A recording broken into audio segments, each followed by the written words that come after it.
When I was younger and less experienced than I am today, I used to think that reading the Bible was boring. Of course, that was before I got to the New Testament.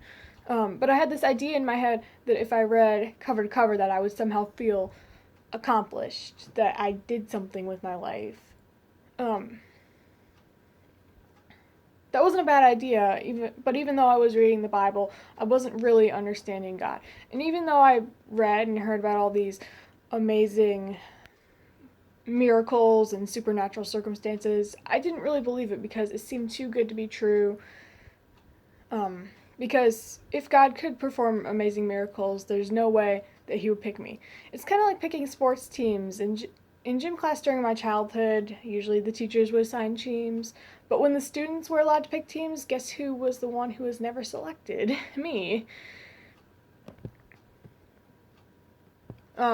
No one wants to be in that situation where you're stuck and there's no one to pull you out.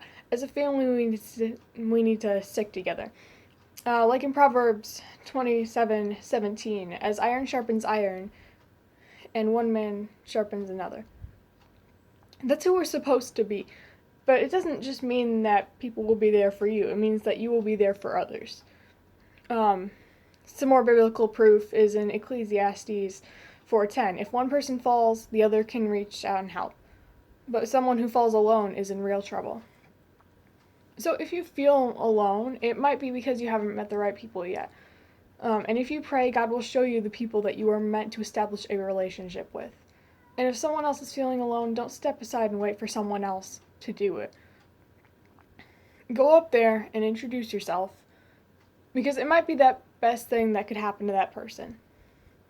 If you're antisocial, which is not a good excuse, but I'm also that way. I've found out that it's not a great excuse for me or for other people like me to establish. Sometimes you have to force yourself, and you have to ask God for courage and for the right words.